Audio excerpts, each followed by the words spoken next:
অবশ্যই মানুষকে আল্লাহ তাআলা সর্ব উত্তম আকৃতি দিয়া সৃষ্টি করেছে। বলেন সুবহানাল্লাহ। কয়টা শপথ করার কথা বললেন? চারটা শপথের পরে মানুষ যে সুন্দর এ কথা আল্লাহ বললেন। আর সেই মানুষ ক্ষতির মধ্যে আল্লাহ বলতেছেন ইন্নাল ইনসানা লাফি খুসর, নিশ্চয় মানুষগুলো ক্ষতির ভিতরে। আপনারা বলেন তো মানুষ কি লিঙ্গ? লিঙ্গ বোঝেন না? মানুষ না না, মানুষের মধ্যে মেয়ে মানুষও আছে, পুরুষ মানুষও আছে। এখানে মানুষ বলতে আল্লাহ শুধু পুরুষকে বুঝাইছে না সব মানুষ? হ্যাঁ, এটা বোঝা লাগবে। সব মানুষের মধ্যে আপনারা সাধারণত দুইটাই বোঝেন, একটা পুরুষ আর একটা কি, কিন্তু নারী পুরুষের মাঝখানে যে আর একটা আছে, আপনাকে রাজশাহী মনে হয় নাই? নারী পুরুষের মাঝখানে আর একটা আছে, তার নাম কি? উভয় লিঙ্গ।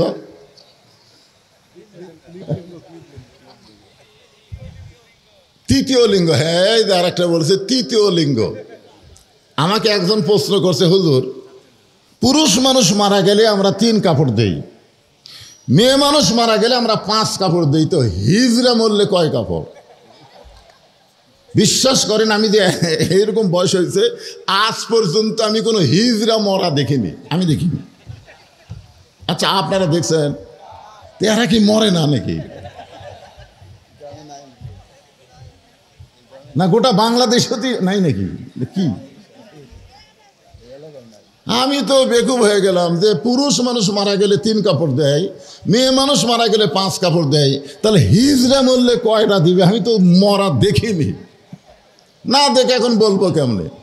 তো যাই হোক, আজকে এখানে সমস্ত মানুষকে লক্ষ্য করে আল্লাহ বলতেছেন নিশ্চয় মানুষ ক্ষতির ভিতরে। এক কথা, ইল্লাল্লাযীনা আমানু ওয়া আমিলুস সালিহাতি ওয়া তাওয়াসাউ বিল হক ওয়া তাওয়াসাউ বিস সবর। ইল্লা দিয়ে আল্লাহ ইস্তেসনা করে বললেন ক্ষতির মধ্যে পড়বে না যাদের মধ্যে 4টা। জোরে বলেন কয়টা? 4টা। খুব খেয়াল করবেন। 1 নম্বর হলো ঈমান।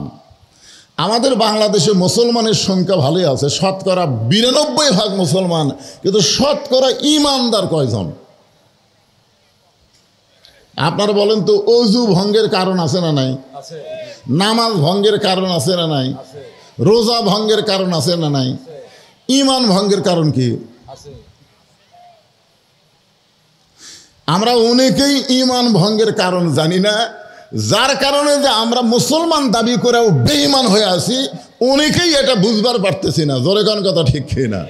হ্যাঁ, ঈমান কি এই জিনিসটা আল্লাহ রাসূলের কাছে যাওয়া লাগবে। রাসূল বলতেছেন ইকরার বিল লিসান, তাসদিক বিল জিনান, আমল বিল আরকান, এরই নাম হলো ঈমান। খুব খেয়াল করে শুনবেন, গরমের দিন তো, হ্যাঁ একটু মনোযোগ দেওয়া লাগবে। এখানে রাসূল 3টা কথা বললেন। জবানে বলতে হবে লা ইলাহা ইল্লাল্লাহ, শুধু জবানে বললে হবে না, কারণ 71 সাল তো আপনারা দেখেননি, দেখছেন? অনেকেই দেখেননি। এখানে ইয়ং জেনারেশন দ্বিতীয় স্বাধীনতা কয়, 24 সালের 5ই আগস্ট দ্বিতীয় স্বাধীনতা। প্রথম স্বাধীনতা আর দ্বিতীয় স্বাধীনতা। আমাদের বাংলাদেশ 2বার স্বাধীন হলো, আবার হয়তো সামনে হবি। সব ছেলেরা ঢাকার যা জড়ো হচ্ছে, জোরে কোন কথা ঠিক কিনা? আর একটা স্বাধীনতা হওয়া লাগবে। এই চুপ্পুকে সরানোর জন্যে একটা আন্দোলন চলতেছে, জোরে কোন কথা ঠিক কিনা? হয়তো এটা হলো কবি 3য় স্বাধীনতা। তো যাই হোক, স্বাধীন মানে আমরা বুঝি না, স্বাধীন মানে কি এটা বুঝাবো ইনশাল্লাহ সূরা আসর দিয়া। তো এখন 71 সালে যখন পাকিস্তানের পাঞ্জাবি সৈন্যরা আমাদের বাংলাদেশে আইছিল, তখন হিন্দুরা ওদেরকে দেখি বলতো লা ইলাহা ইল্লাল্লাহ, লা ইলাহা ইল্লাল্লাহ, লা ইলাহা ইল্লাল্লাহ। তখন বলতো বিলকুল ঠিক হয়, ঠিক হয়, ঠিক হয়। 9 মাস পরে যখন দেশটা স্বাধীন হলো, তখন আমার এলাকার হিন্দুরা বলেছে মুসলমানের কলমার দাম আছে। তা আমি কইলাম আপনি হিন্দু হয়ে মুসলমানের কলমার দাম কেমনে বুঝলেন? বলে যুদ্ধের সময় বুঝেছি, এই কলেমা মুখে জারি থাকার কারণে আর্মির গুলির থেকে বেঁচে গেছি। আমি বললাম দাদা, শুধু মুখে কলেমা জারি রাখার কারণে যদি আর্মির গুলি থেকে বাঁচেন, ওই কলেমা যদি তাসদিক বিল জানান কলিজার মধ্যে জায়গা দিবার পারেন, তাহলে জাহান্নামের আগুন থেকে আল্লাহ আপনাকে বাঁচায় দিবে। এখন তাসদিক বিল জানান এটা কি? এটা কি, এটা বোঝানোর জন্য বলতেছি। লোকটার নাম হলো মীর কাসিম আলী। লোকটার নাম কি? মীর কাসিম আলী। উকিল এসে বলতেছে, স্যার আজকে রাত 12টায় আপনার ফাঁসি হবে। মীর কাসিম আলী মুচকি মুচকি হেসে বলতেছে, এখন কয়টা বাজে? তো বলে এখন বাজে রাত 9:30। তো বলতেছে আলহামদুলিল্লাহ, তাহলে এখনও 2.5 ঘন্টা দেরি আছে। তো খামাখা 2.5 ঘন্টা বসে থাকে কী লাভ? আমি 2 ঘন্টা ঘুম পাড়ি। যার রাত 12টায় ফাঁসি হবে সে বলতেছে খামাখা 2.5 ঘন্টা বসে থাকে কী লাভ? আমি 2 ঘন্টা ঘুম পাড়ি। উকিল মনে মনে করে 12টার সময় তার ফাঁসি হবে, তাই 2 ঘন্টা ঘুম পাড়বে। জানা যাচ্ছে 12টায় ফাঁসি হবে, 2 ঘন্টা ঘুম পাড়বে। উকিল মনে করছে ফাঁসির চিন্তায় লোকটা পাগল হয়ে গেছে। উকিলের নাম হলো তাজুল ইসলাম। মন খারাপ করে বার হয়ে গেছে। রাত যখন 11:30 বাজে, ওই সময় ফাঁসির কন্ডম ছেলে ঢুইকা দেখে মীর কাসিম আলী নাক ডাকা ঘুম পাড়তিছে। উকিল কয় কে রে? আর 8 ঘন্টা পরে লোকটার ফাঁসি হবে, আর লোকটা এই হারে ঘুম পাড়তিছে। তাসদিক বিল জেনান, কলিজার মধ্যে ইমান কারে কয়, একটু মনোযোগ দিয়ে শোনেন। উকিল তখন পা নড়াইছে, লোকটা চেতন পাইছে। চেতন পাওয়ার বলতেছে, উকিল সাহেব ফাঁসির সময় কি হয়ে গেছে? বলে না স্যার, এখন 8 ঘন্টা আছে। আলহামদুলিল্লাহ। ওযু করে 2 রাকাত নামাজ পড়ে কোরআন শরীফের সূরা মুজাম্মিল তেলাওয়াত করে ফাঁসির কন্ডম ছেলে সবচাইতে ভালো যে পাঞ্জাবি ছিল সেই পাঞ্জাবি পরার পরে চিরুনি দিয়া মাথা হাসড়ায় বলে, উকিল দেখো তো আমাকে কেমন লাগতেছে, আমাকে দেখো তো কেমন লাগতেছে। উকিল কান্দে আর বলে, স্যার এখন আপনার ফাঁসি হবে, আপনি কি শ্বশুর বাড়ি যাবেন যে পাঞ্জাবে গাওয়াত দিয়া চুল আসায় বলতেছে আমার কেমন লাগতেছে? মীর কাসিম আলী বলে, উকিল ফাঁসি হবে আমার, আর তুমি কাঁদতেছ। আমার কলিজার ইমান আমাকে বলতেছে অন্যায়ভাবে কাউকে যদি ফাঁসি দেওয়া হয় তার মৃত্যু হয় না, সে হাসতে হাসতে আল্লাহর জান্নাতে চলে যায়। ওয়ালা তাকুলু লিমান ইউকতালু ফি সাবিলিল্লাহি আমওয়াতুন বাল আহয়াউ ওয়ালাকিন লা তাশউরুন। আল্লাহু আকবার। তাসদিক বিল জেনান, কলিজার মধ্যে যখন ইমানের জায়গা হবে, ওই মানুষটা মৃত্যুকে নিয়ে কোনো টেনশন করবে না। কারণ দুনিয়াতে আসা হয়েছে যাওয়ার জন্যই। জোরে কোন কথা ঠিক কি না?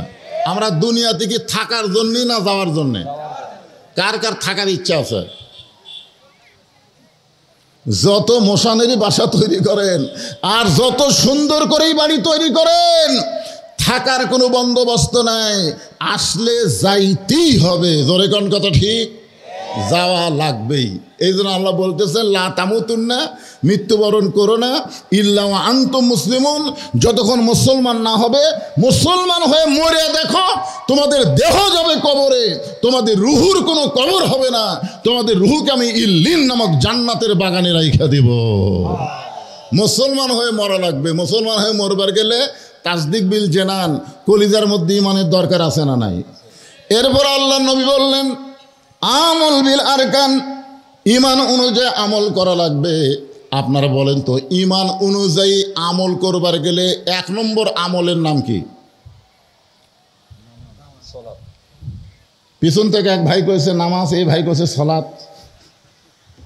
আসলে আমরা কোরআন শরীফ, হাদিস শরীফ, কোরআন মাজিদ, হাদিসের মধ্যে কোনো জায়গায় আমরা নামাজ পাবো না। নামাজ কিন্তু নাই, আছে কি? সালাত আছে, সালাত। কিন্তু আমাদের বাংলাদেশে আমরা একটা ভাষাগতভাবে, কেউ যদি বলে তুই দোজকে যাবি রে, তো দোজক মানে কি? দোজক কি কোরআনে আছে? কেউ যদি বলে তুই বেহেশতে যাবি রে, আপনারা বলেন তো বেহেশত কি কোরআনে আছে? রোজা কোরআনে আছে, নামাজও কোরআনে নাই। এগুলা সব ফার্সি ভাষা, আমাদের অভ্যস্ত হয়ে গেছে। এই জন্য আমরা নামাজই বললাম, সালাত অভ্যস্ত নাই, নামাজটাই অভ্যস্ত হয়ে গেছে। তা আপনারা বলেন আমল বিল আরকান, ইমান অনুযায়ী আমল করতে গেলে 1 নম্বর যেটা লাগবে তার নাম হলো নামাজ। তার নাম কি? সবাই বলেন, তার নাম কি? আপনারা বলেন তো, নামাজ যদি না থাকে, হাদিস শরীফে বলা হয়েছে লা সলাতা লা ইমানা, যার নামাজ নাই তার ইমান নাই। লা সলাতা লা দীনা, যার নামাজ নাই তার কোনো ধর্মও নেই।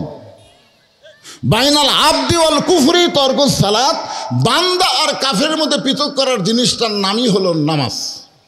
এখন আপনারা বলেন আমাদের নবী এই নামাজ পাইছে কখন? মেরাজ কোন সময় হয়েছে? মেরাজ হয়েছে নবুয়তের 10ম বৎসরে। ধরে বলেন কত বৎসরে? 10ম বৎসরে কিন্তু নবী নামাজ পাইছেন।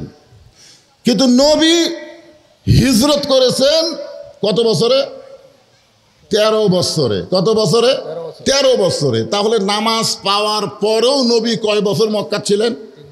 3 বছর। এই কথাটা মনোযোগ দিয়ে শুনবেন। 3 বছর মক্কায় ছিলেন। প্রত্যেক জায়গায় আল্লাহ বলেছেন আকিমুস সালাত, নামাজ কায়েম করো। দেখেন কোরআনের প্রথমে আল্লাহ বলেছেন আল্লাযীনা ইউমিনুনা বিল গায়বি ওয়া ইউকিমুনাস সালাত। যেখানে আল্লাহ নামাজের কথা বলেছে সেখানে নামাজ কায়েমের কথা বলেছে। নামাজ পড়ার কথা গোটা কোরআন মাজিদের একটা জায়গা তো নাই। জোরে কোন কথা ঠিক কিনা? আপনার বলেন তো নামাজ পড়ার কথা আছে? তো বর্তমানে আমাদের বাংলাদেশে যেটা চলতেছে এটা কি নামাজ কায়েম না নামাজ পড়া? এ কথা কন না কেন? এটা কি নামাজ পড়া না নামাজ কায়েম? হ্যাঁ, এটা নামাজ কায়েম চলতেছে। নামাজ পড়া, যার মন চায় তাই পড়ে, যার মন চায় পড়ে না। আমাদের বাংলাদেশে দেখবেন একদল মসজিদে যাচ্ছে আর একদল মসজিদের ঘাড় ব্যাঁকা করে বাড়ির দিকে যাচ্ছে, অথচ হাইয়া আলাল সালাহ হাইয়া আলাল ফালাহ মুয়াজ্জিন বলেছে। শোনার পরেও মন চাইলে মসজিদে যায়, মন চাইলে যায় না। নামাজি বেনামাজি মিলে একই সাথে আবার খায়। জোরে কোন কথা ঠিক কি না? নামাজি বেনামাজি দেখবেন ছেলের বাপ নামাজ পড়ে, মেয়ের বাপ পড়ে না। আবার মেয়ের বাপ হয়তো নামাজ পড়ে, ছেলের বাপ পড়ে না। দুইজন বিয়ে একসঙ্গে চা খায়। আল্লাহর নবী বললেন, আল্লাহ আপনি নামাজের কথা যেখানেই বলেছেন সেখানে আকিমুস সালাত বলেছেন। তো আমি তো নামাজ তো নিয়ে আসলাম আরশে আজিম থেকে দুনিয়ায়, কিন্তু নামাজ তো কায়েম করার কোনো পরিবেশ পাচ্ছি না। আল্লাহ বলেন, হাবিব বর্তমানে আপনি যেই এলাকায় আছেন সেই এলাকায় আপনি হলেন ইমাম আর নেতা হলো আবু জেহেল। আপনি হলেন কি? আপনি হলেন ইমাম আর নেতাকে আবু জেহেলের মতো নেতা যেখানে থাকবে আর আপনার মতন ইমাম যেখানে থাকবে সেখানে নামাজ পড়া থাকবে, কিন্তু নামাজ কায়েম হবে না। নামাজ কায়েম করতে গেলে যিনি ইমাম তিনি নেতা হওয়া লাগবে। যিনি ইমাম তিনি নেতা হলে নামাজ কায়েম হবে। এই জন্য আল্লাহ কোরআনে বলেছেন আল্লাযীনা ইম্মাক্কান্নাহুম ফিল আরদ। যখন মুসলমানের মধ্যে কাউকে ক্ষমতার আসন দেওয়া হবে তার 1 নম্বর দায়িত্ব হলো পদ্মা সেতু নির্মাণ করা। নাকি? পদ্মা সেতু 1 নম্বর দায়িত্ব হলো যমুনা ব্রিজ, 1 নম্বর দায়িত্ব মাদক মুক্ত সমাজ, 1 নম্বর দায়িত্ব বাল্য বিয়ে বন্ধ করা। এগুলো সবই দায়িত্ব হতে পারে, তবে 1 নম্বর দায়িত্ব হলো আকামুস সালাত, নামাজ কায়েম করা। জোরে কোন কথা ঠিক কি না? নামাজ যতদিন কায়েম না হবে ততদিন আমাদের যুবকগুলোকে আমরা ভালো করতে পারবো না। এরা দিনের ভোট রাতে দিবে, দরজা জানলা বন্ধ করা ভোট দিয়া সকালবেলা বলবে কেউ দেখে নাই। যতদিন পর্যন্ত নামাজ কায়েম না হবে, কারণ নামাজ যখন কায়েম হবে আল্লাহ বলতেছেন ইন্নাস সালাতা তানহা আনিল ফাহশাই ওয়াল মুনকার। একমাত্র নামাজই পারে মানুষকে যাবতীয় বেহুদা এবং খারাপি থেকে বাঁচায় দিতে। আপনার ছেলের হাতে টাচ মোবাইল আছে না নাই? বাপেরা কথা কোন আছে না নাই? তা আপনার ছেলে যে টাচ মোবাইল নিয়ে সারাদিন ঘরে, রাত যখন 10টা বাজে তখন মনে করে বাপ মা তো ঘুমাচ্ছে, দরজা জানলা বন্ধ করে আমি এখন ইচ্ছা মতো অশ্লীল ভিডিও দেখি, কেউ দেখবার পাচ্ছে না। ওই ছেলেটা যদি 5 ওয়াক্ত নামাজি হয় তখন ওর ঈমান বলবে কেউ না দেখলো আল্লাহ দেখতেছে। জোরে কোন কথা ঠিক কি না?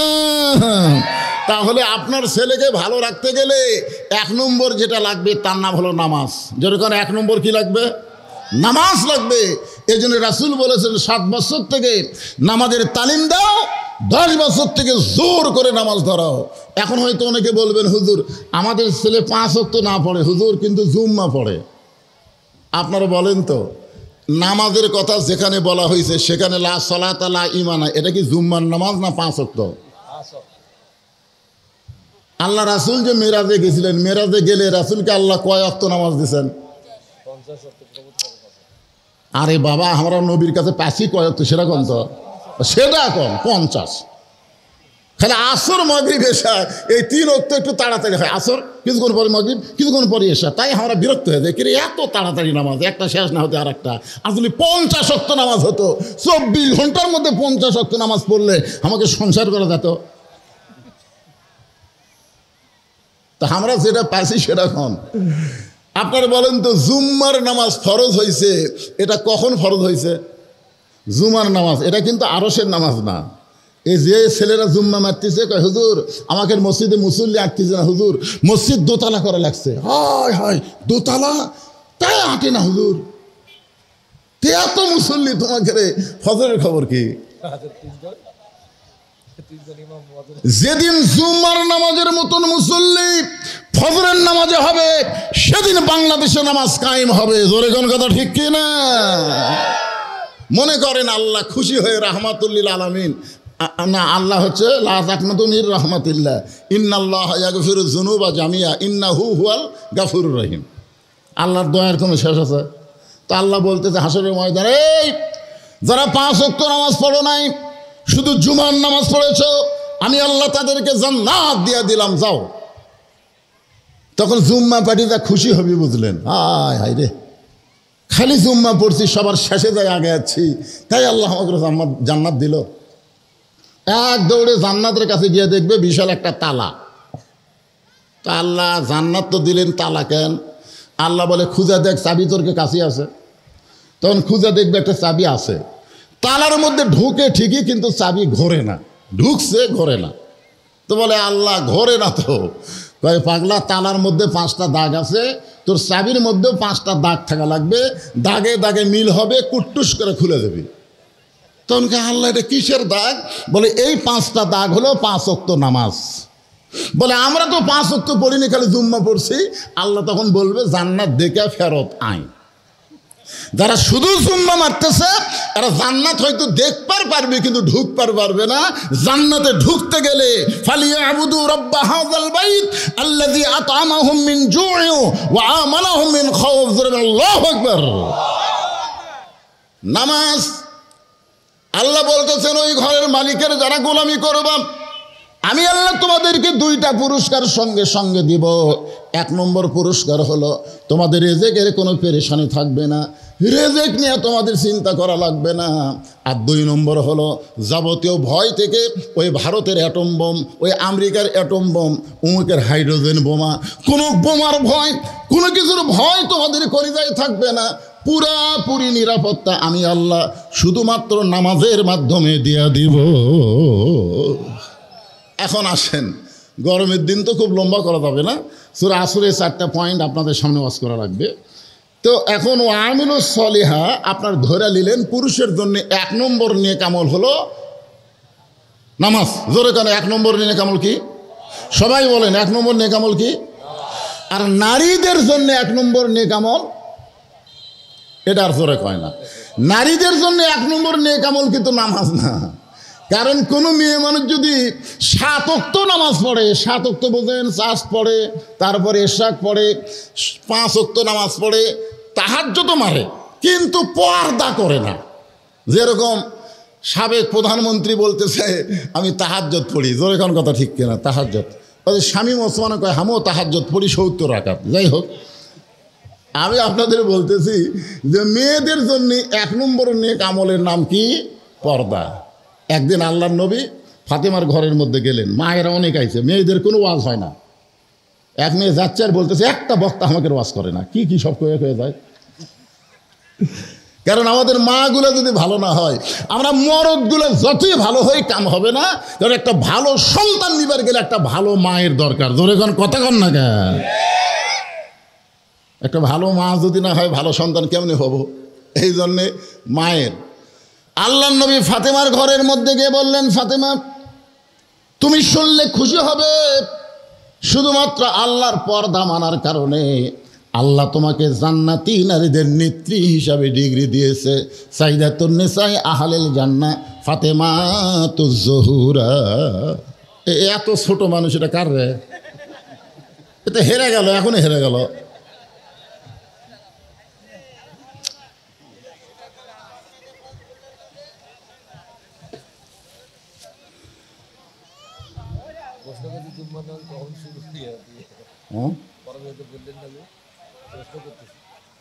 কি বলছিলাম? মদিনা যখন রাষ্ট্র গঠন হচ্ছে তখন রাষ্ট্র কায়েম বলবো। তোমাকে ও শেষ করছি, আমি শেষ করছি। হিজরার কয় কাপড় সেটা বলবো না আমি।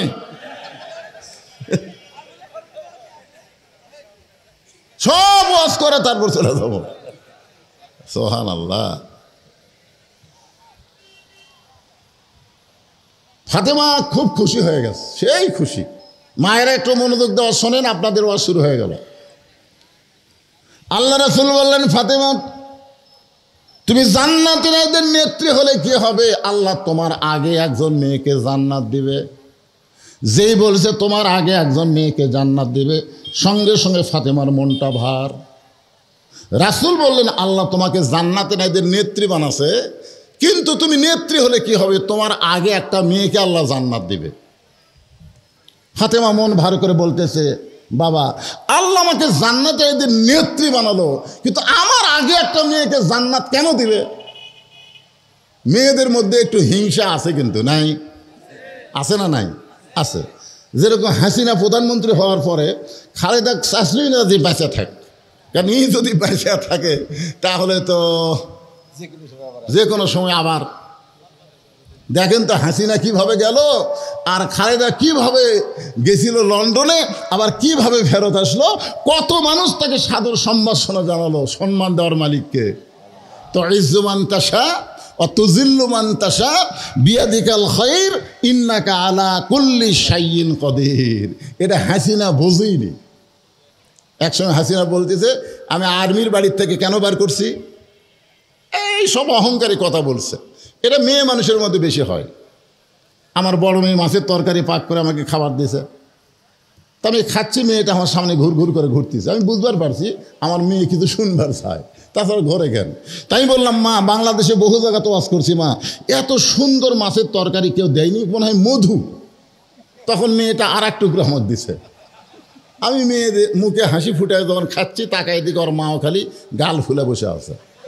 আমি বললাম, কে গো তোমার কি আছে? এখন থেকে মেয়ের বাড়িতে পার হয়ে যান, আপনার মেয়েই পারে, আমি পারি। আমি তখন করলাম, এরা কি জাত রে? মেয়ের প্রশংসা করলে মা বেজার হয়। এই জাতের নামই হলো নারী জাত। জোরে কোন কথা ঠিক কিনা?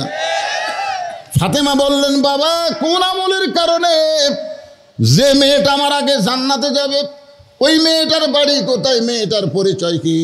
আল্লাহ নবী বললেন, ফাতেমা ওই যে একটা জঙ্গল দেখতেছো? বলে হ্যাঁ। ওই জঙ্গলের সামনে ছোট্ট একটা বাড়ি, ঝুবড়ি বাড়ি। বলে হ্যাঁ। ওই বাড়িটা হলো একটা কাঠুরিয়ার বাড়ি। ওই কাঠুরিয়ার বিবি জামিলাকে আল্লাহ তোমার আগে জান্নাত দিবে। সঙ্গে সঙ্গে ফাতেমা বলে, বাবা সাধারণ একটা কাঠুরিয়ার বউ জামিলা এমন কি আমল করলো যে আমল করার কারণে আমার আগে আল্লাহ জান্নাত দিবে?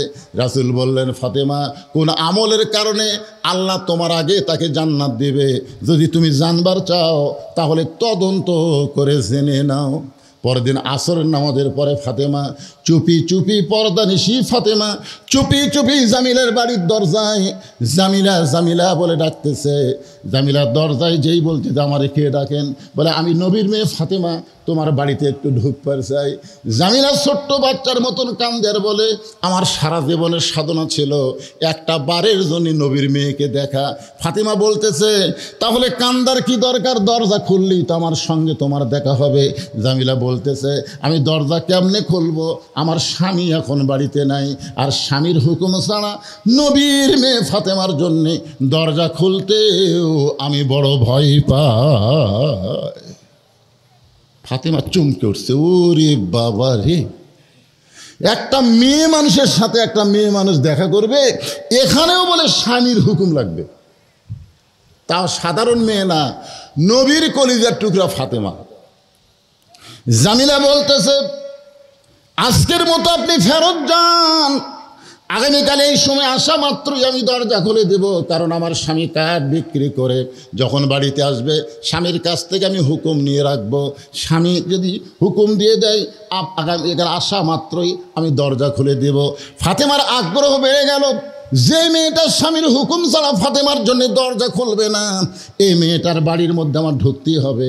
এমন কি আমল করে যে আমল করার কারণে আমার আগে আল্লাহ তাকে জান্নাত দেবে। ফাতেমার ভিতরে জিদ চেপে গেল, চলে গেলেন বাড়িতে। পরের দিন বিকেলবেলায় ফাতেমা চুপি চুপি যখন জামিলার বাড়ির দিকে রওনা দিছে, এমন সময় ফাতেমার সামনে একটা ছোট্ট বাচ্চা দাঁড়ায় বলতেছে, মা গতকাল বিকেলবেলা আপনাকে অনেক খুঁজেছি কিন্তু আমি পাই নাই, আজকেও বিকেলবেলা চোরের মতন কোথায় যান, আমিও আপনার সঙ্গে যাবার চাই। ওই বাচ্চাটার নাম হলো হোসাইন। ফাতেমা চিন্তায় পড়ে গেল, হাসান যদি হইতো তাহলে বুঝান যাইতো, কিন্তু হোসাইন যে কেমনে বুঝাই। হোসাইন বলো যেদি ওই ছোট্ট হোসাইন মাত্র 4.5 বছর বয়স। ছোট্ট হোসাইনকে নিয়ে ফাতেমা যখন জামিলার বাড়ির দরজায়, হোসাইন বলতেছে, মা এই সাধারণ ভাঙ্গা বাড়ির দরজায় আপনি গতকাল আইছিলেন, আজকেও কেন আইলেন মা? এই বাড়িতে এমন কি আছে যেই বাড়িতে আমার মা গতকাল আইছে আবার আজকেও চলে আইছে? এমন সময় ফাতেমা বলে, জামিলা দরজা কি খুলবা না? জামিলা বলতেছে, 1 ঘন্টা হলে দরজায় দাঁড়িয়ে আছি, আপনি আসা মাত্রই দরজা খুলে দেব। ফাতেমা বলতেছে, তাহলে দরজা খুলে দাও। জামিলা বলতেছে, একটা বাচ্চা মা মা বলে ডাকলো, সেই বাচ্চাকে যদি সাথে করে ঢুকতে চান তাহলে আজকের মতো আপনি ফেরত যান, কারণ আপনার জন্যে আমার স্বামী দরজা খোলার হুকুম দিয়েছে, কিন্তু আপনি বাচ্চার সঙ্গে করে নিয়ে আসবেন। সে বাচ্চার সহ দরজা খোলার হুকুম তো আমি নেই নাই। সঙ্গে সঙ্গে হোসেন চিল্লায় বলে, মা এই মেয়েটা অত্যন্ত খারাপ মেয়ে, যে মেয়েটা আমি হোসেন সঙ্গে থাকার কারণে দরজা খুলতেছে না, এই মেয়েটা কখনো ভালো মেয়ে হতে পারে না। সঙ্গে সঙ্গে ফাতেমা হোসেনকে বুকের মধ্যে নিয়ে কপালে একটা চুমু দিয়ে বলতেছে, বাবা তুমি যাকে খারাপ মেয়ে বলতেছো, তুমি যে মেয়েটাকে খারাপ চিন্তা করতেছো, তোমার নানা বলেছে ওই মেয়েটা তোমার মায়ের আগে জান্নাতে যাবে। হোসেন বলতেছে, কে বলছে? ফাতেমা বলতেছে, তোমার নানা, তোমার নানা, তোমার নানা বলেছে ওই মেয়েটা তোমার মায়ের আগে জান্নাতে যাবে। সঙ্গে সঙ্গে হোসেন বলতেছে, মা তাহলে জায়গায় ঘুরে কোনো লাভ নাই, জায়গা মতো যাওয়া লাগবে। জায়গায় ঘুরে কোনো লাভ নাই, জায়গা মতো যাইতে হবে। কুল ইন কুনতুম তুহিব্বুনাল্লাহ ফাত্তাবিউনি। আব্দুল আলিম একটা গান গাইছিল, মনে হে বড় আশা ছিল আমি যাব মদিনায়। শুনছেন গান? শুনছেন? তখন দিনাজপুরে আলেমরা বলতেছে, আলিম ভাই গানটা ভুল হয়ে গেছে, আপনি গানটা ঠিক করে গান। আব্দুল আলিম বলে, কি গাওয়া লাগবে? তখন আলেমরা বলতেছে, বলেন, মনে হে বড় আশা ছিল যাব মক্কা মদিনায়। আপনি মক্কা বাদ দিয়ে শুধু মদিনার কথা বলেন। আব্দুল আলিম বলে, রে দুনিয়ার আলেমেরা শোনো, মদিনার মানুষটাকে যদি ইত্তেবা করতে পারো, অনুসরণ করতে পারো, তাহলে শুধু মক্কা না, মক্কার মালিক আল্লাহ পর্যন্ত তোমার হয়ে যাবে। মুসলমানের কাছে মক্কার চাইতে মদিনার দাম 1000 গুণ বেশি। জোরে কোন কথা ঠিক কিনা? আপনি বলেন তো কি কারণে? মদিনাতে যিনি ঘুমায় আছে তিনি কে? তিনি যখন হিজরত করে মদিনায় গেছিলেন, মক্কা বিজয়ের সময় কাবা ঘরের দরজা খুলে দেখি 360টা মূর্তি। ওমর ফারুক বললেন, সি সি সি, কাবা ঘরের মধ্যে মূর্তি! আল্লাহ কি করলো? আল্লাহ রাসূল বলেন, ওমর ঘর আল্লাহর হতে পারে কিন্তু আল্লাহ হেফাজত করবে না, আল্লাহর ঘরের কাছে আল্লাহওয়ালারা থাকা লাগবে। জোরে কোন কথা ঠিক কিনা? আপনারা বলেন তো, মসজিদের মালিককে? মসজিদ হেফাজতের দায়িত্ব কার? বিশেষ করে মুয়াজ্জিনের বেশি। মুয়াজ্জিন এশার নামাজ পড়ে চলে গেছে, তালা দেয়নি, মনে ভুলে কি দেয়নি? তালা দেয়নি। সকালে এসে আজান দিবার এসে দেখে ভোরের সময় মাইক নাই। তাহলে আপনারা বলেন তো, কমিটির লোক দোষ দিবে কাক? আল্লাহ না মুয়াজ্জিন? ঘর কার? তাহলে আল্লাহর ঘরতে মাইক নিয়ে গেল, আল্লাহ কি করলো? আমাকে একজন বলে, হুজুর গাজার মুসলমানকে, ফিলিস্তিনের মুসলমানকে ইহুদির বাচ্চারা এতভাবে মারতেছে, আল্লাহ কি ঘুম পাড়তেছে? আমি বললাম, কেরে পাগলা, ওই ইহুদির বাচ্চা করে জাগা দিছে কে? মুসলমানেরাই জাগা দিছে রে। আজকে রোহিঙ্গা যেরকম আমরা জায়গা দিছি এইরকম জায়গা মুসলমানেরাই দিছে। এখনো ওই ফিলিস্তিন, ওই গাজার আশেপাশে অসংখ্য মুসলিম দেশ আছে। জোরে কোন কথা কন না কেন? একবার যদি পেশাব করে দেয়, ইসরায়েল পেশাবের স্রোতে ভাসে যাবে। আপনি জানেন গোটা পৃথিবীতে মাত্র 80 লক্ষ ইহুদি আর 250 কোটি মুসলমান। আচ্ছা, 250 কোটি মুসলমান যদি একসাথে পেশাব করে দেয়, ওই 80 কোটি থাকবি? হায় হায়, কয়েকদিন আগে ভারতের মোদি তো সেই রকম মোশান মারছে। একজন আবার যে একটা আছে পশ্চিম বাংলার, ওই তোর পাকিস্তানও ধ্বংস করতে বলে 1 ঘন্টায় লাগবে না। আজকে গালো থাকতে কান্দিস কে? সব বিমানবন্দর বন্ধ হয়ে গেছে। এমন মারিছে বুঝলেন পাকিস্তান। মুসলমানও চিনিস না তো? পাকিস্তানের একজন নেতা বলেছে, মুসলমান মরলে শহীদ, বাঁচলে গাজী, আর হিন্দুরা মরলে জাহান্নাম যাবি কোথায়? জোরে কোন কথা ঠিক কিনা? তাই জান, একটু মনোযোগ দিয়ে শুনবেন। আসল জায়গায় ফাতেমার হাতটা ধরে টেনে টেনে হোসেন নিয়ে গেছে নানার কাছে। জোরে বলেন কার কাছে? যেই নানা তার মাকে বলেছে তার মায়ের আগে কাঠুরার বউ জামিলা জান্নাতে আগে যাবে। এই জন্য নবীর কাছে গিয়ে ফাতেমা বলতেছে, বাবা আমার কোনো দোষ নাই, আমার কোনো দোষ নাই। আমি প্রথম দিন গেছি, স্বামী হুকুম পাইনি দেখে দরজা খোলেনি। আমি দ্বিতীয় দিন গেছি, এই হোসেন সাথে থাকার কারণে দরজা খোলে নাই। আমি দরকার হলে আরও 10 দিন যাব, কোন আমলের কারণে আমার আগে কাঠুরের বউ জান্নাতে যাবে এটা আমি জানবো। কিন্তু এই হোসেন আমার সর্বনাশ করছে। এই হাত ধরে টানে আপনার কাছে নিয়ে যাচ্ছে, আমার কিন্তু দোষ নাই। হোসেন মায়ের হাত ছাড়ে যায়, নানার হাত ধরে বলতেছে, নানা আপনি আমার মাকে চেনেন? নানা আপনি আমার মাকে চেনেন? যদি আমার মাকে চিনতেন তাহলে এই কাঠুরার বাড়ির দরজায় আমার মাকে পাঠাতেন না। প্রত্যেকটা সন্তান তার মাকে অত্যন্ত ভালোবাসে। জোরে কোন কথা ঠিক কিনা? নানা আপনি বলেন কোন আমলের কারণে ওই কাঠুরার বউ আমার মায়ের আগে জান্নাতে যাবে? মায়ান্তিকু আনিল হাওয়া ইন হুয়া ইল্লা ওয়াহয়ুহা। আপনারা বলেন তো, আল্লাহর যত জ্ঞান আছে সর্বোত্তম কে জানে? কথা খান না খান? এই যে একটা গান কয় না তাহেরি, আল্লাহর ধন নবীরে দিয়া, আল্লাহ আছে গায়েব হইয়া। ঠিক আছে, এটা ঠিক। আল্লাহর ধন মানে কি? আল্লাহর কি? আল্লাহর কোরআন কাক দিছে? নবীরে দিয়া। আল্লাহ আছে গায়েব হইয়া, নবীর ধন সব আলেম নিয়ে গোটা পৃথিবীময় আলোচনা করতেছে। জোরে কোন কথা ঠিক কিনা? এই জন্য বলেছে আল উলামাও ওয়ারাসাতুল আম্বিয়া, আলেমরা হচ্ছে নবীদের ওয়ারিস। কিন্তু তাহিরি সমস্ত আলেমক মাইনাস করে নবীর ধন খাজা নিয়ে, নবীর ধন খাজা নিয়ে সব আলেমক বাদ দিছে। নবীর ধন খাজা নিয়ে শুয়ে আছে আজমিরে, এই পর্যন্ত বললে তাও হতো। কিন্তু লাস্টে সেরেকের কথা বলতেছে, কেউ ফিরে না খালি হাতে খাজারে তোর দরবারেতে, কেউ ফিরে না খালি হাতে আল্লাহ তোমার দরবারেতে। জোরে কোন কথা ঠিক কিনা? কথা বলেন। খাজার দরবারে না আল্লাহর দরবার? ইমান যদি পোক্ত করতে চাই, ইয়াকানা বুধু ও ইয়াকানা নাস্তাইন, আমরা গোলামি করি, কার সাহায্য চাই? কার কাছে? জোরে বলেন। আল্লাহ ছাড়া দেওয়ার কেউ আছে? ভারত বলেছিল পেঁয়াজ বন্ধ করে দিলাম, চিনি বন্ধ করে দিলাম, আলু বন্ধ করে দিলাম, বাংলাদেশের মানুষ না খেয়ে থাকবে। ভারত বন্ধ করে দিছে। অমামিন দাব্বাতিন ফিল আরদি ইল্লা আলাল্লাহি রিজকুহা। আল্লাহ তাআলা রিজিকের দরজা খুলে গেছে। আপনার বলেন তো, এর আগে রমজান মাসে যত বছর জিনিসপত্রের দাম, এবছর তার চাইতে কম না বেশি? কি শান্তি! এই শান্তি হওয়ার পিছনে 2টা কারণ। একটা কারণ হলো আমরা ভারতের দিকে খেয়াল করিনি, আল্লাহর দিকে খেয়াল করছি। আর 2 নম্বর কারণ হলো বর্তমানে মরদ মানুষ ক্ষমতার চেয়ারত বসে আছে। মরদ মানুষ থাকলে আল্লাহর রহমত হয়। মা তারাক্তু বাদে আলা উম্মতি ফিতনাতুন আদর আলা রাজুল মিনান নিসা, রাওয়াহুল বুখারী কিতাবুল ফিতান।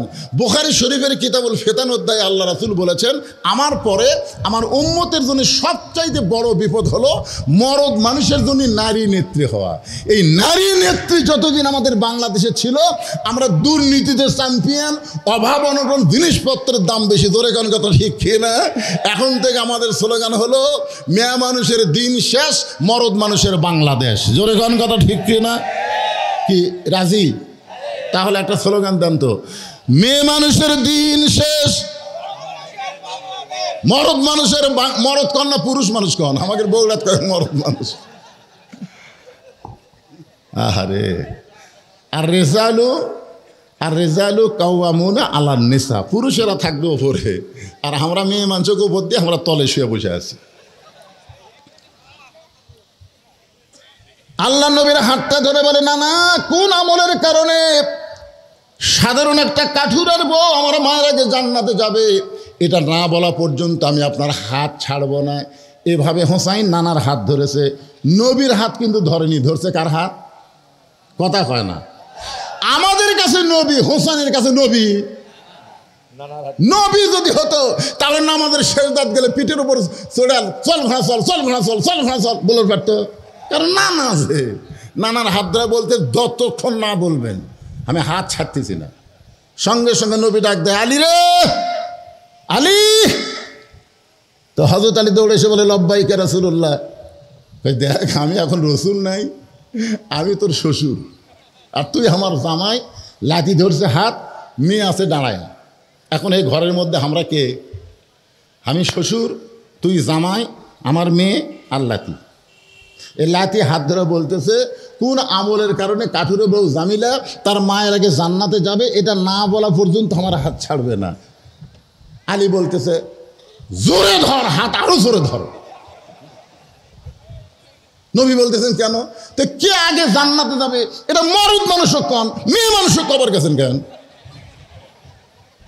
আপনি যদি বলেন 1 নম্বর আবু বকর, 2 নম্বর ওমর, 3 নম্বর ওসমান, 4 নম্বর আলী, 5 নম্বর আব্দুর রহমান ইবনে আউফ, 6 নম্বর জুবাইর, 7 নম্বর তালহা, 8 নম্বর সাদ ইবনে আবি ওয়াক্কাস, 9 নম্বর আবু সাঈদ, 10 নম্বর উবাদা ইবনুল জাররাহ। এই 10 জনের আশারে মুবাশশারা কোন সাহাবী কোনদিন কইছে যে আবু বকর 1 নম্বর হলো কেন, উমর 1 নম্বর হোক, উমর কেন 2 নম্বর হলো, ওসমান 4 নম্বর হোক, এরকম কে কইছে?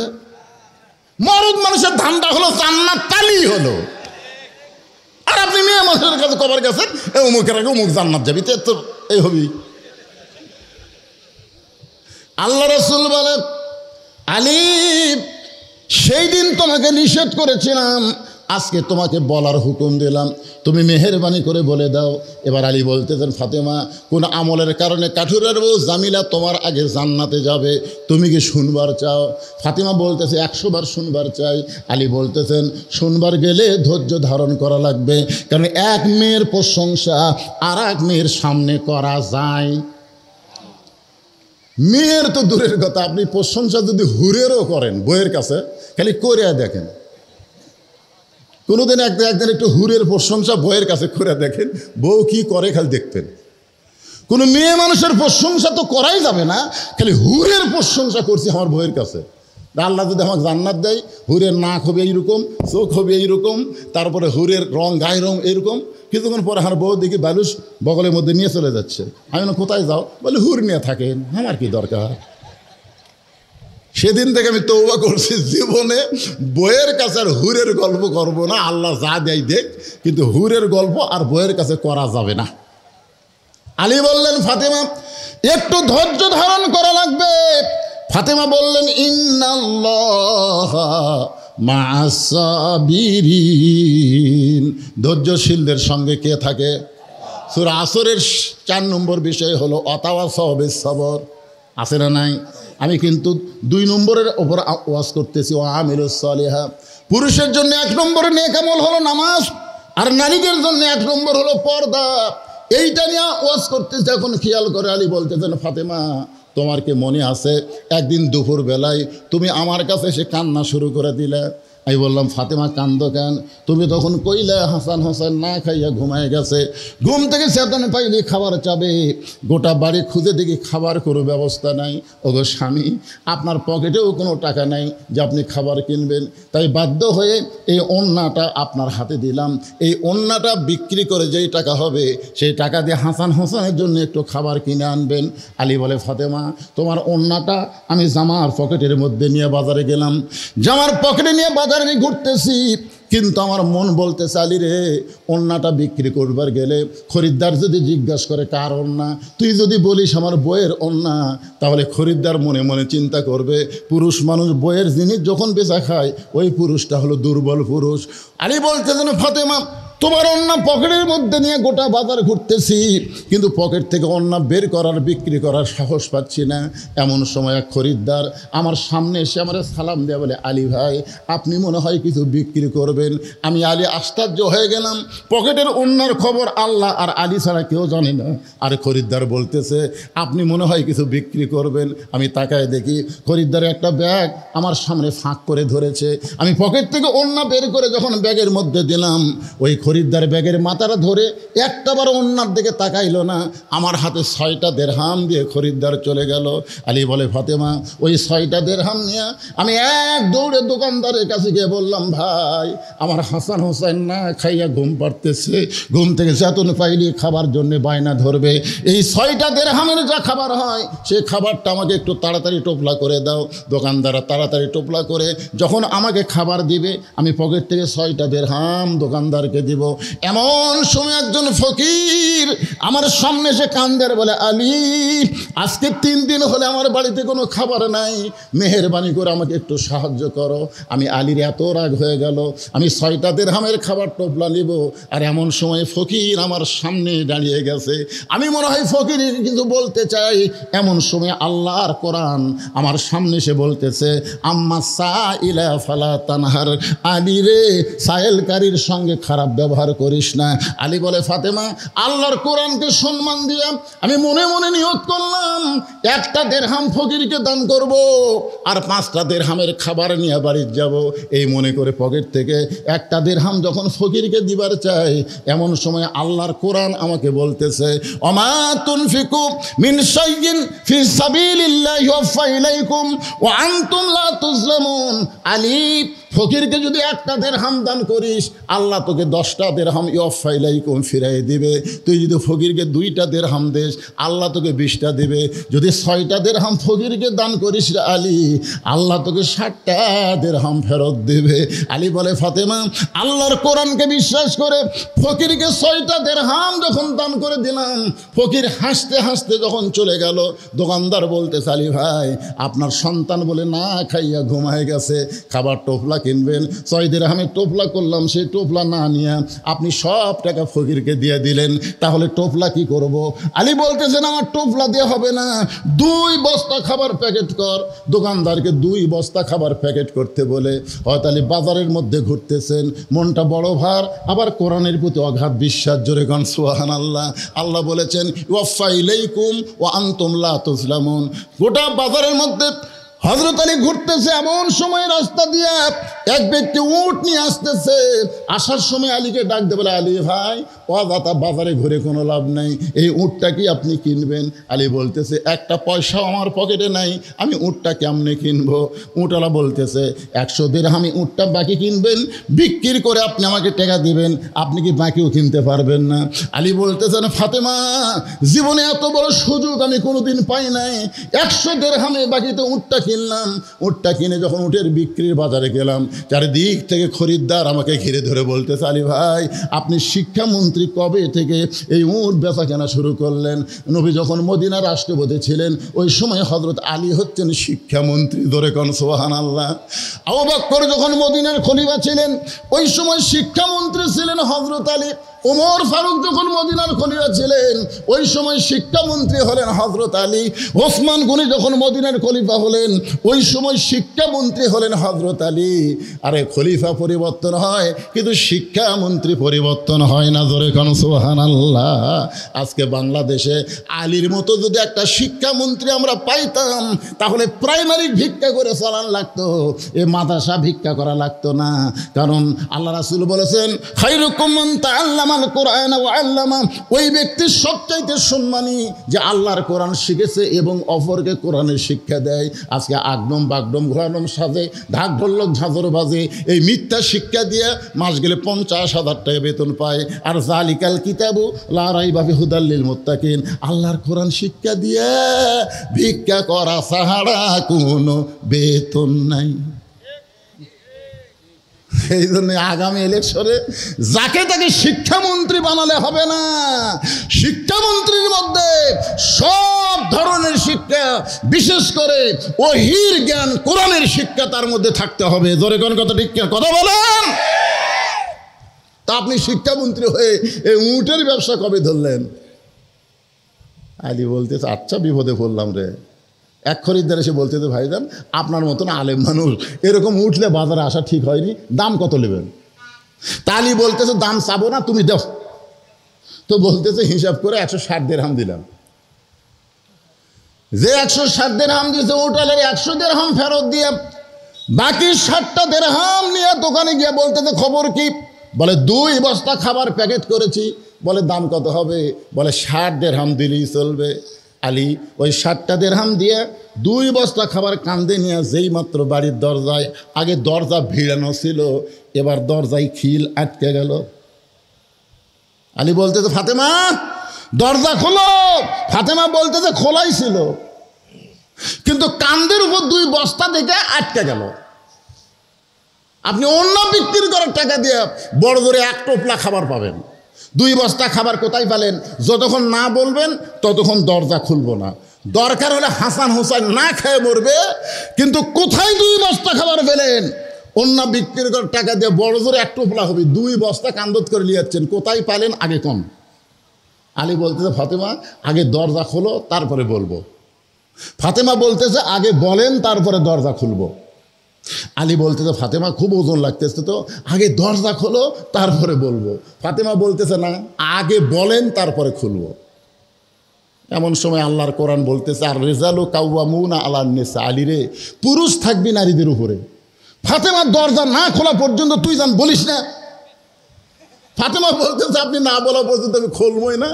হয়তো আলী রাগ করে 2 বস্তা কান্দত করে নবীর দরবারে গেছে। নবী তখন বসেছিলেন। নবী উঠে এসে আলীর কপালে চুমা দিয়ে 2 বস্তা 2 কান্দত থেকে নামাইলিস। সুবহানাল্লাহ বলেন।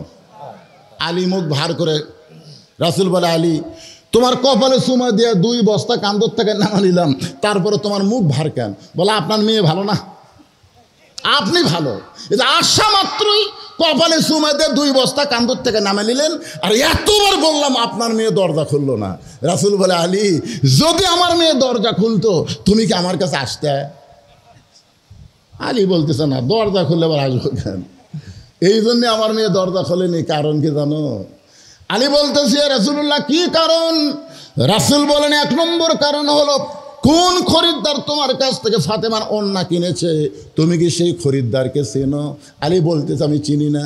রাসূল বলে আলী রে কোন ফকির তোমার কাছে ভিক্ষা চাইছে, তুমি তো এই ফকিরকে চেনো? আলী বলতেছে চিনি না। কোন উটওয়ালা তোমার কাছে উট বিক্রি করছে, তুমি কি তার খবর জানো? আলী বলতেছে জানি না। কে তোমার কাছে উট কিনলো, তুমি কি তাকে চেনো? আলী বলতেছে চিনি না। রাসূল বলে আলী রে এই যে 4টা বিষয় ঘটে গেল আমি সব তোমার কাছে খোলাসা করে বলে দিব। কোন ফকির ভিক্ষা চাইছে, কোন খরিদ্দার ওড়না কিনছে, কে উট বিক্রি করলো, কে আবার উট কিনে নিল। রাসূল বলতেছে আমি তোমাকে বলবো আলী তুমি শুনবা? শুনবো না মানে? তাহলে বসো। আলী বসে গেছে। নবী এখন বলবে, আমি আপনাদের বলবো, তবে সূরা আসরের 4টা বিষয় আগে শোনা লাগবে। ঠিক কিনা বলেন? শোনা লাগবে না? শোনা লাগবে না? ও আমিলুস সালিহার ওপর কথা চলতেছে। এবার চলে আইছে ওয়াতাওয়াসাউ বিল হক। খুব মারাত্মক বিষয় বর্তমান সময়ে হক কথা। আগে হক কথা বললেই আওয়ামী লীগেরা খেপে যেত, এখন আবার হক কথা বললে অন্য আর এক দলের লোকেরা খেপে যায়। কেন হক কথা বললে খেপবেন কেন? বাংলাদেশের একটার নাম ছিল আজিজুল হক। কি নাম? তার বেটার নাম হলো মামুনুল। কেবারে মামুনুল তো কর পারেন না কেন? মামুনুল হক। একটু ঝাঁকি দেখাবেন হক। কুল জাল হক অজাহাকাল বাতিল ইন্নাল বাতিলা কানা জাহুকা ওয়াতাওয়াসাউ বিল হক। হক কথা বলতেই হবে, হক কথা বলাই লাগবে ভাইজান। হক কথা কি? যে কোরআনের ওয়াজ শুনবেন শুধু শোনার জন্য আল্লাহ এই কোরআন দেয়নি। আল্লাহ বলেছেন সামিনা আতাআনা, শুনতে হবে এই কোরআনকে গ্রহণ করার জন্যে। জোরে কোন কথা ঠিক কিনা? তাহলে আমরা কি বলতে পারি যে সব দেখা হলো শেষ? আমরা একে একে দেশ স্বাধীন হওয়ার পরে কিন্তু সবই দেখছি, সব দেখা হলো শেষ। আগামীতে আমরা দেখব আল্লাহর কোরআনের বাংলা দেশ। কারা কারা দেখবার চান? 2 হাত তোলে আল্লাহকে একটু দেখান তো। আল্লাহ যদি তৌফিক দেয় লিল্লাহে তাকবীর, হাত নামান। নামান, হাত নামান। এখন একটা স্লোগান দেওয়া লাগবে, আল কোরআনের আলো সব জায়গায় জালো, সব জায়গা। ঘরে ঘরে খালি করলে হবে না, কারণ ঘরে ঘরে আবু জেহেল পক্ষে ছিল। আল্লাহ রাসূলকে বলছে আপনি ঘরের মধ্যে কোরআন পড়েন, দরকার সারা রাত আমি খাড়াইতে শুনবো।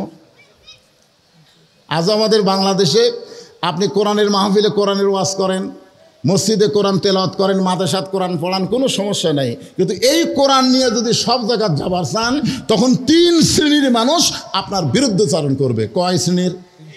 3 শ্রেণীর মানুষ কখনোই চাবে না যে আল্লাহর কোরআন বাংলাদেশে বিজয় হোক।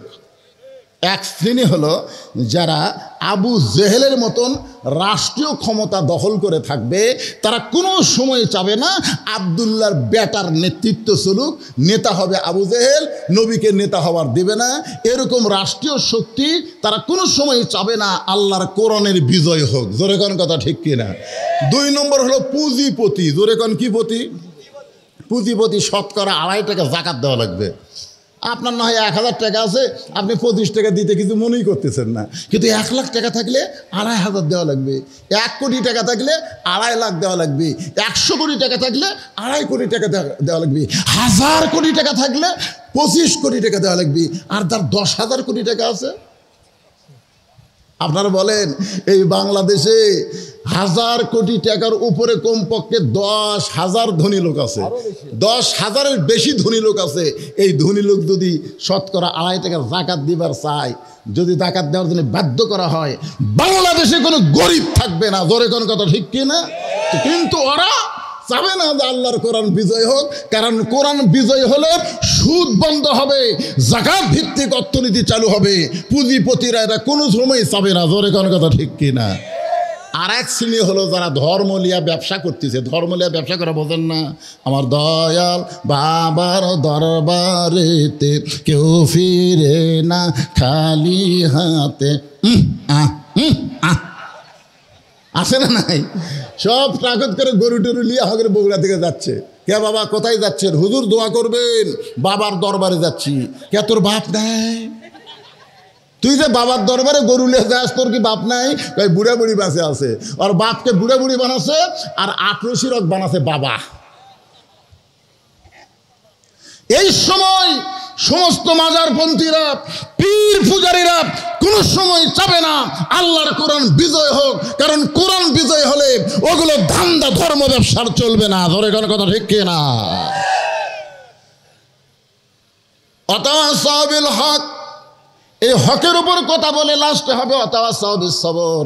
এখন আমি আপনাদের কাছে, আলী কিন্তু বসে আছে, আর নবী বলতেছে, আলী রে, ফাতেমার ওন্না কে কিনেছে তুমি কি শুনবা? আলী কি বলতেছে? শুনবে না? আপনারা?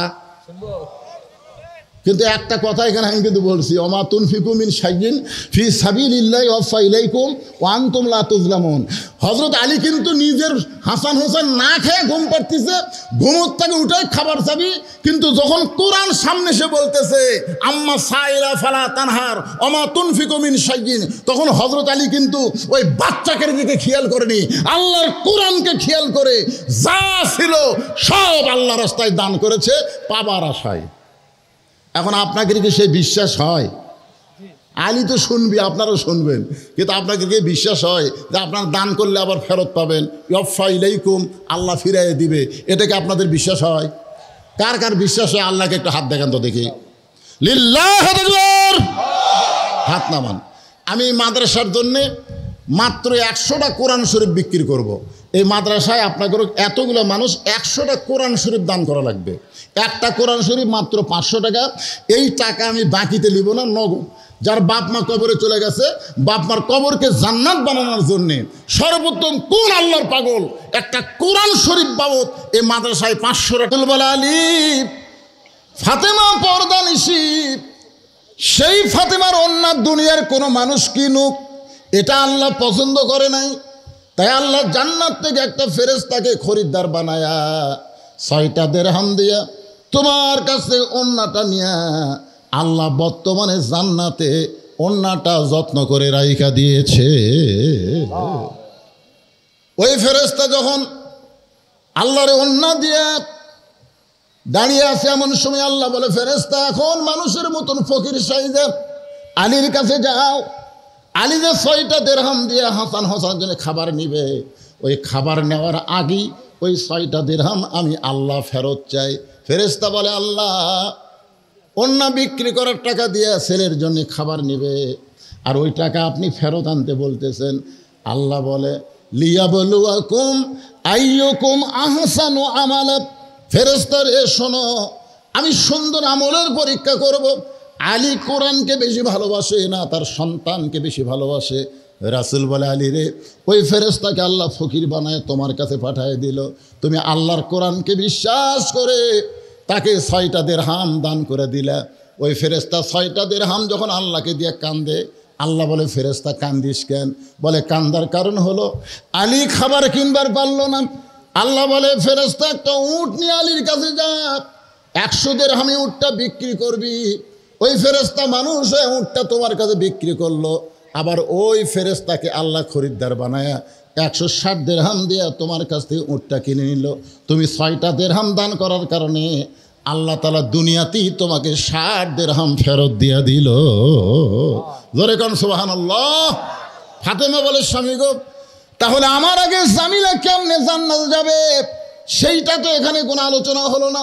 আলী বলতেছেন, ফাতেমা শোনো, তুমি জান্নাতি নারীদের নেত্রী হওয়ার কারণে আল্লাহ তোমাকে হেঁটে হেঁটে জান্নাত দেবে না, আল্লাহ তোমাকে উটের পিঠে করে জান্নাতে বহন করে নিবে। তুমি খাতুনে জান্নাত হওয়ার কারণে, জান্নাতি নারীদের নেত্রী হওয়ার কারণে আল্লাহ তোমাকে উটের পিঠে করে জান্নাতে নিবে। কিন্তু উটটা কিছু দূর যাওয়ার পরে উটটা আর জান্নাতের দিকে যাবে না, সামান্য দূরে গেলেই জান্নাত, কিন্তু উটটা ওইখানে ব্রেক হয়ে যাবে। ফেরেশতা বলে, আল্লাহ, খাতুনে জান্নাত ফাতেমাকে নিয়ে উটটা যাইতেছিল, কিন্তু হঠাৎ উটটা ব্রেক হয়ে গেল, এখন কি হবে? আল্লাহ বলে, উটটা যদি যাবার না চায় তাহলে টেনে টেনে উটটাকে নিয়ে যাওয়া লাগবে।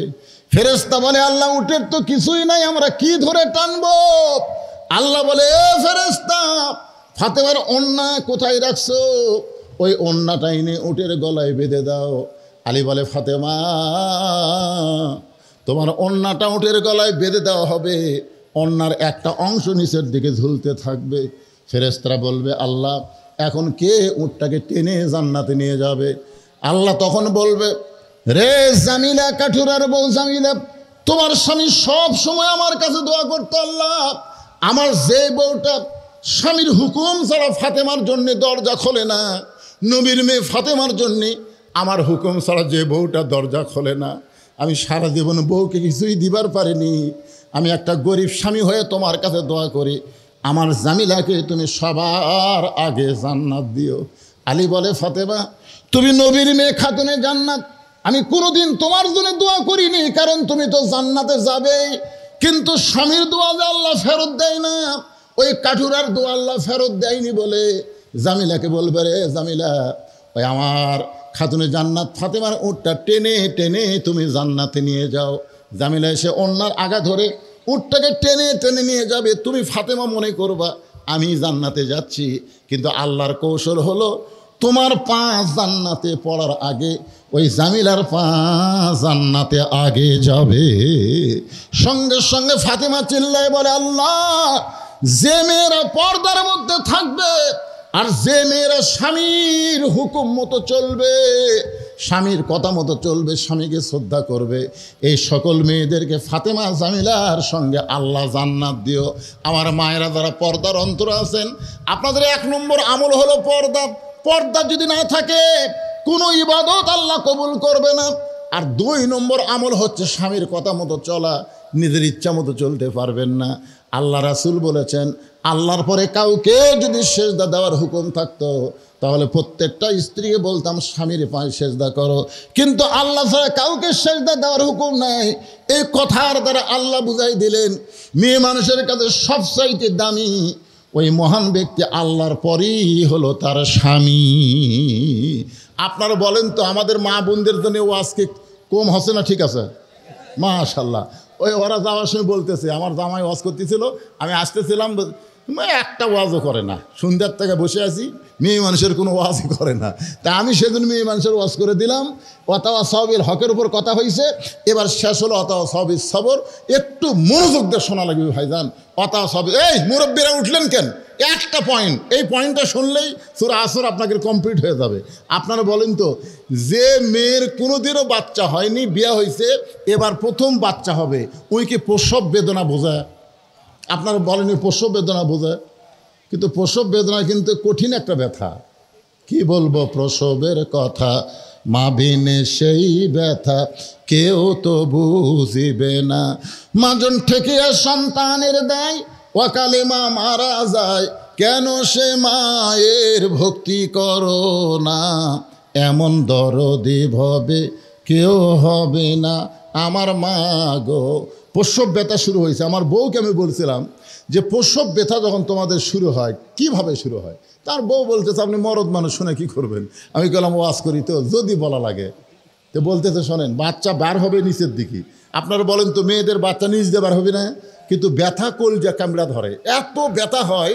এক সময়, এটা প্রথম তো কোনোদিনও বাচ্চা হয়নি, প্রথম বাচ্চা হচ্ছে, মরে যাবো, গলার দড়ি দিব, বিষ খাবো, এই জীবন আর রাখবো না, এরকম চিল্লাচিল্লি যেই করতেছে, দাদি নানি দৌড়ে এসে ধাক্কা ধাক্কা ঘরের তোলে, কিসের মরবুরে, কিসের গলার দড়ি দিব, কিসের বিষ খা, সব জোর করে শোয়া দিয়ে ঠান্ডা পানির মধ্যে নরম কাপড় চুপড়ায় কপালে দেয় আর বলে ধৈর্য ধর, অতাওয়া সওয়াবিল সবর, ধৈর্য ধর। তুই কি জানিস বাপের পায়ের তলে সন্তানের জান্নাত নয়, মায়ের পায়ের তলে সন্তানের জান্নাত। আপনারা বলেন তো, সন্তানের জান্নাত কার পায়ের তলে? মায়ের পায়ের তলে সন্তানের জান্নাত।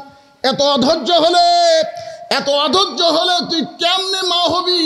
তোর পায়ের তলে কেমনে সন্তানের জান্নাত হবে? ধৈর্য ধর। কই আর যে পারতেছি না, কই ধৈর্য ধর।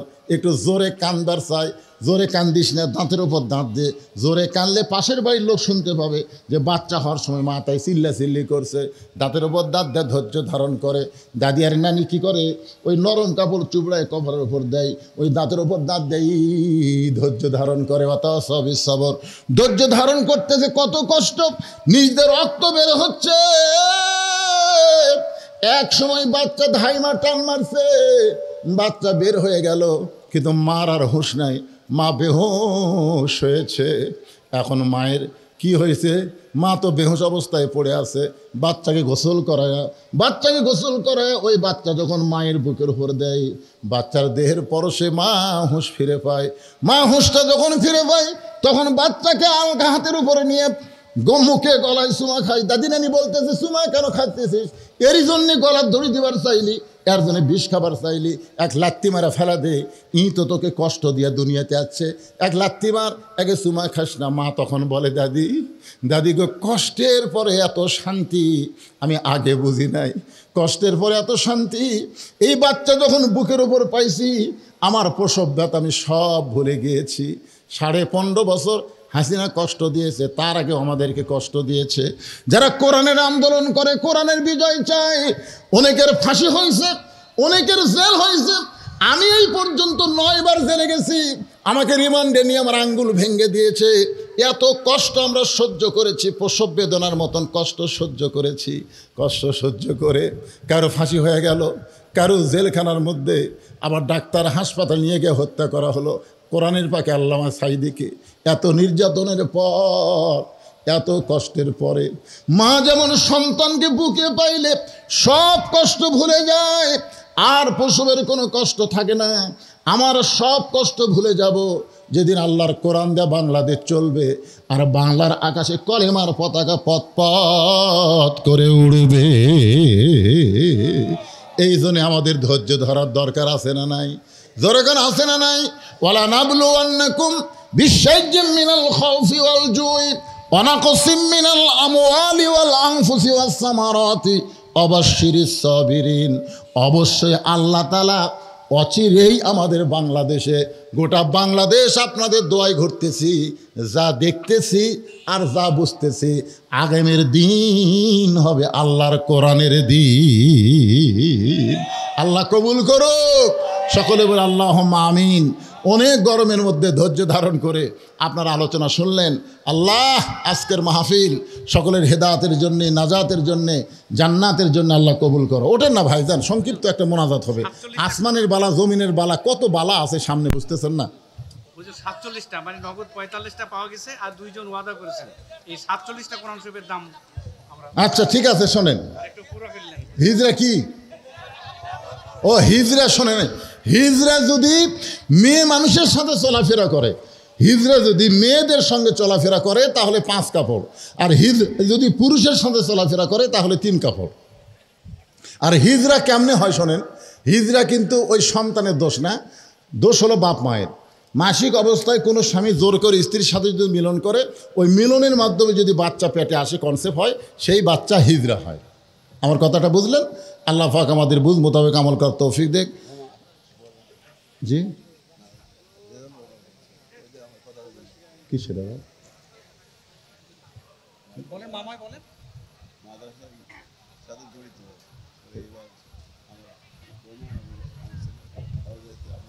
আচ্ছা আচ্ছা আচ্ছা ঠিক আছে। মাদ্রাসার সাথে জড়িত ওনার ছেলে এবং ছেলের স্ত্রী দুইজনই হজে যাবে, তবে আমরা তো দোয়া করবোই। আল্লাহুম্মা সাল্লি আলা মুহাম্মাদ, আল্লাহুম্মা বারিক আলা মুহাম্মাদ। হ্যাঁ, আল্লাহুম্মা আমিন। আল্লাহুম্মা আনতাস সালাম ওয়া মিনকাস সালাম, তাবারাকতা ইয়া যাল জালালি ওয়াল ইকরাম। মাবুদ, কঠিন গরমের মধ্যে আল্লাহ তোমার বান্দারা